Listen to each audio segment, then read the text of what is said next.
Hello guys, welcome back to my video lecture series on the derivation of the black Scholes.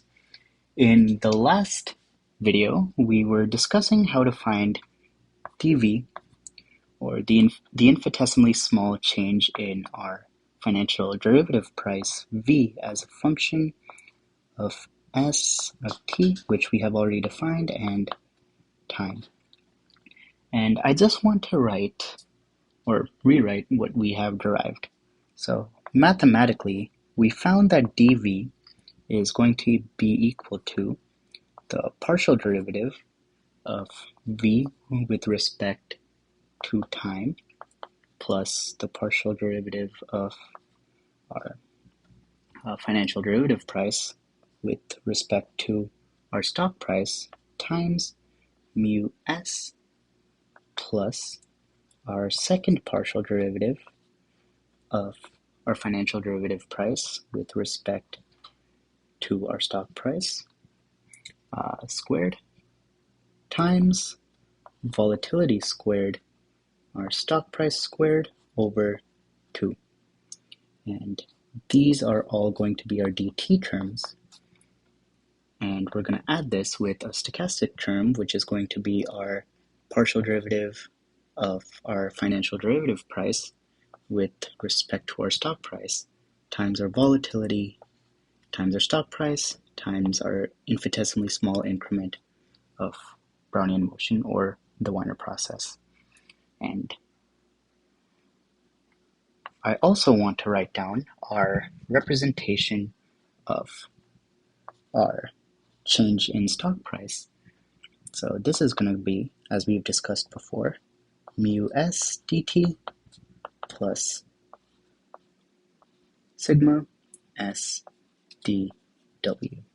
And just as a side note, I want to write again that our infinitesimally small increment of Weiner process can also be taught of like our infinitesimally small increment of our Brownian motion. Cool. Now that we got those out of the way, I want to start discussing the construction of a risk-free portfolio.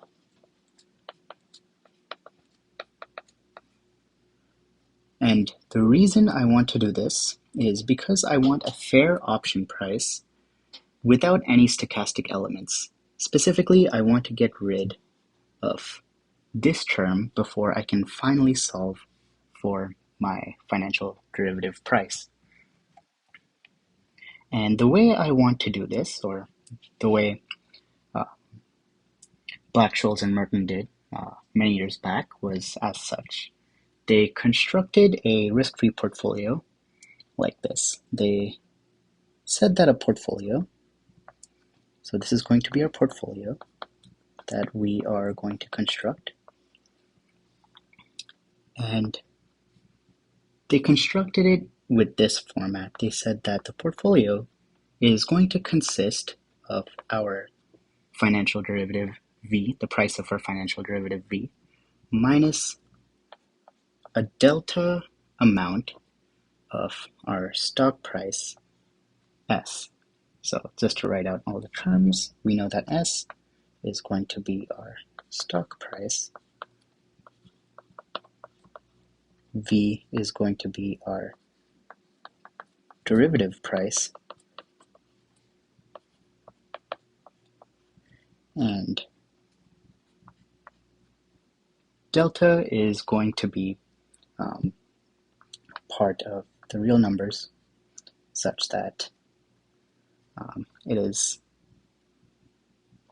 essentially an amount to be multiplied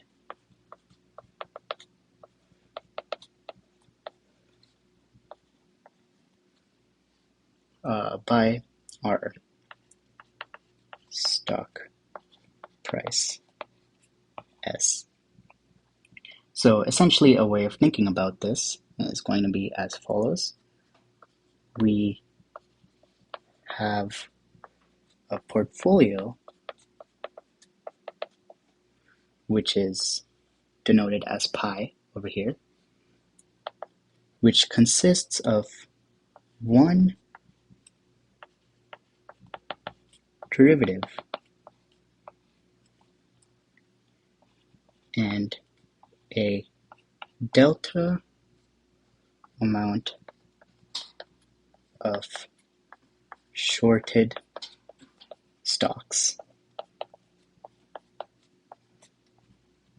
S.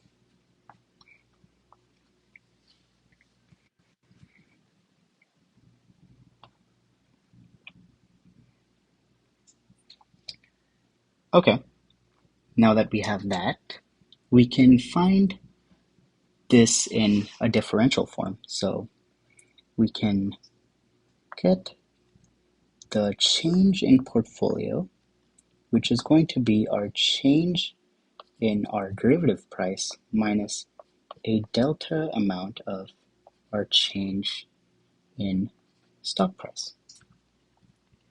And we have representations for these, so we can plug those into our formula and see what we get.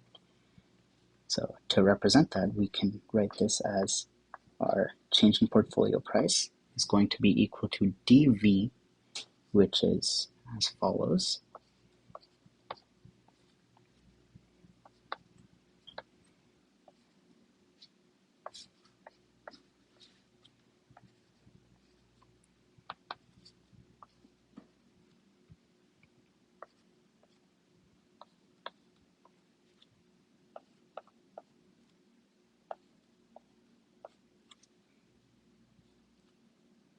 These are going to be our dt terms, and we're going to subtract that with a delta amount of mu s dt plus sigma s dw. So there's power in this because, well, actually I did this wrong, so I forgot to add my stochastic term to this differential equation, which is as follows. And now we can subtract that with our delta amount of USDT plus omega S dW. And just to make it very clear, this entire term right here is going to be our infinitesimally small change in our financial derivative price, and this term right here is going to be our infinitesimally small change in our stock price. And obviously the delta stays. Now that we have that done, I want to choose my delta such that my stochastic terms get cancelled.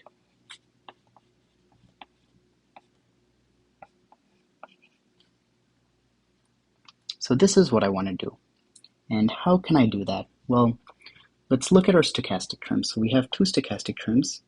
This is going to be our first stochastic term, and this is going to be our second stochastic term.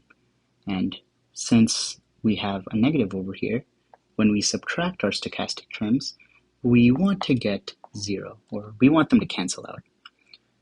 So as can be seen, we have our volatility times stock price in both stochastic terms, and we can multiply a delta value to this term right here. And as we can see in this stochastic term, the volatility times the stock price is multiplied by the partial derivative of the financial derivative with respect to stock price. So that's what I can choose for my delta. So I want my delta to be equal to my partial derivative of my financial derivative with respect to my stock price. Now, to restate the entire expression, I have my dv dt plus partial v partial s mu s plus I have my second partial derivative with respect to my stock price, and this is going to be multiplied by omega squared s squared over 2. These are going to be my dt terms, and then I'm going to have my dv partial s sigma s dw minus, now I'm choosing my delta as dv ds, or partial v partial s. So this is going to equal partial v over partial s times mu s dt plus sigma plus my partial v partial s sigma s dw. Now I can cancel some terms out. Also, this is going to be negative because we're going to distribute that negative value. So this term will cancel out with this term over here, because this one's a positive partial derivative of v with respect to s, sigma s dw, and that's a negative of the same exact term. So these are going to get canceled out. Another thing that's going to be canceled out is this term over here, because all of these are dt terms. So this term is, if you distribute out the dt, this is essentially going to be dv partial s mu s dt, and this term is also the same exact term as this negative term over here. So these are going to get canceled out.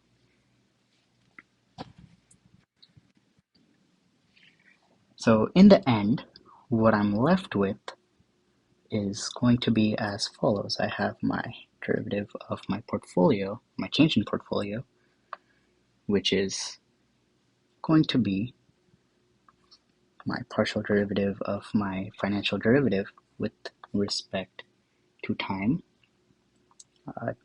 dt, plus my second partial derivative with respect to my stock price times sigma squared s squared over 2, also multiplied by dt, which I can represent again as my change in portfolio, which is going to be equal to partial v partial s plus partial square v partial s squared, so second partial derivative, and omega squared s squared over 2, and all of this is going to be multiplied by tt, and as you can see, there are no stochastic elements in this representation right here. The only issue is we have this term d pi, which we want to get rid of, and we will show how we can have another representation of d pi such that we can set this representation of d pi equal to that other representation of d pi to get rid of that term and just have a complete partial differential equation, which will be the Black-Scholes PDE. And we'll do that in the next video.